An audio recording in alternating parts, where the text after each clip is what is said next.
يعني عاملين يعني شكل كويس دفاعي في نص الملعب، والاطراف شغاله اهو الراجل ماشي ماشي. واوه بقول لكم نجم مين ده؟ النجم القوي قوي قوي احمد صبري.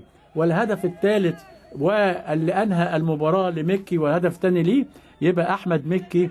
يعني هو هدف ثالث على عكس متوقع 3-0، ولكن باقتدار 3 أهداف باقتدار.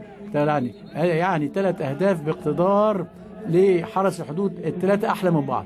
شوفوا بقى الولد أحمد صبري، بص حضراتكم، أكل عيش كويس قوي على الطرف الشمال هناك، واثق من نفسه. يا سلام على أحمد صبري والتحرك بدون كرة لميكي. أهو بص حضراتكم في الدقيقة 34 الولد الشقي ده اللي اكتشفه طولان، وعلى طول يلعب كوره وعامل ماتش كويس قوي. في الدقيقه 34 من زمن الشوط الثاني يتقدم الحدود بهدف ثالث للا شيء.